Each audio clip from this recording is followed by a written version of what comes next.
রকম ইস্ট ছাড়া, electric oven ছাড়া এত মজার যদি পিৎজা আপনি বাসায় বানাতে পারেন, কেন 500-600 টাকা খরচ করে আপনি পিৎজা হাটের পিৎজা খাবেন? চলেন আজকে আপনাদের সাথে অনেক সহজভাবে একটা পিৎজার রেসিপি শেয়ার করি। আমি ডোটা কিভাবে বানিয়েছি আমি স্ক্রিনে হালকা করে লিখে দিয়েছি, চাইলে ডিটেলসলি লিখে দিব। তো আমি এখানে টপিং হিসাবে কি কি দিচ্ছি, সো আমি পিৎজা সসটা ওইভাবে বানাচ্ছি না।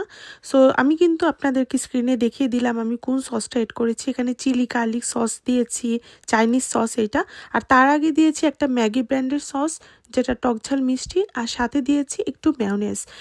এই তিনটা অবশ্যই ট্রাই করে দেখবেন, যারা করেন নাই আগে আমার কথা ফলো করে একবার হলেও ট্রাই করে দেখেন।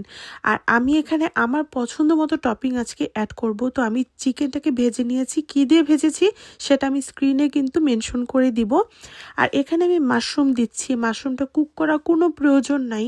তারপর আমি রেড অনিয়ন দিব, এখানে সুইট কর্ন দিয়েছি, তারপরে এখানে আমি নাগা মরিচটা যেটা বোম্বাই মরিচ বলে চিকন চিকন করে স্লাইস করে আমার ব্যাকইয়ার্ডে ফ্রেশ ছিল আমি দিয়ে দিয়েছি।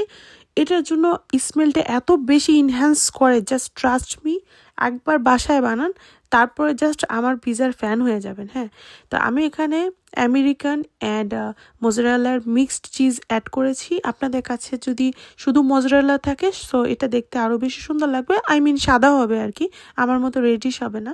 তো আমি এখানে রেড চিলি ফ্লেক্স দিয়েছি, আর এখানে মিক্সড ইতালিয়ান হার্বস অ্যাড করেছি, যেটা একদম না দিলেই না। এই হার্বসটা দেওয়ার কারণে পিৎজা থেকে খুব সুন্দর একটা ইতালিয়ান পিৎজার একটা ফ্লেভার আসবে।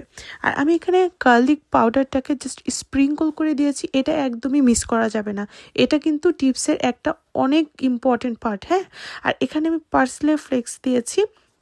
একটা জিনিস ফলো করে দেখবেন, পিৎজার রুটিটা কিন্তু একদমই গোল হয়নি, বাট ডাজেন্ট ম্যাটার। আমি যেহেতু এটা বাসায় খাবো, এটা গোল হওয়ার কোনো প্রয়োজন নাই, আমি ওরকম গোল শেপটা আনতে পারি নাই, বাট আমি আমার পছন্দ মতো টপিং দিয়েছি। আপনি একটু স্লো মুডে যদি ভিডিওটা দেখেন একটু খেয়াল করবেন আমি কি কি দিয়েছি। তো আমি জাস্ট আমার একটা ফ্রাই প্যানে রেগুলারভাবে দিয়েছি। আমার বাসায় কিন্তু ইলেকট্রিক ওভেন আছে, তারপর আমি ভিডিওটা আপনাদের কাছে সহজভাবে দেখাবো দেখি কিন্তু আজকে ইলেকট্রিক ওভেনটা আমি নিলাম না। তো এটা এত মজা হয়েছে, বিশ্বাস করবেন না, এই পিৎজা খাওয়ার পরে আপনার কোনো পিৎজা, দুনিয়ার কোনো পিৎজাই আপনাদের কাছে ভালো লাগবে না, আমি এটা গ্যারান্টি সহকারে বলে দিচ্ছি।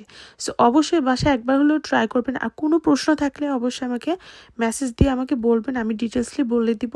সো ভিডিওটা দেখার জন্য অনেক অনেক ধন্যবাদ, ভালো থাকবেন সবাই, আল্লাহ হাফিজ।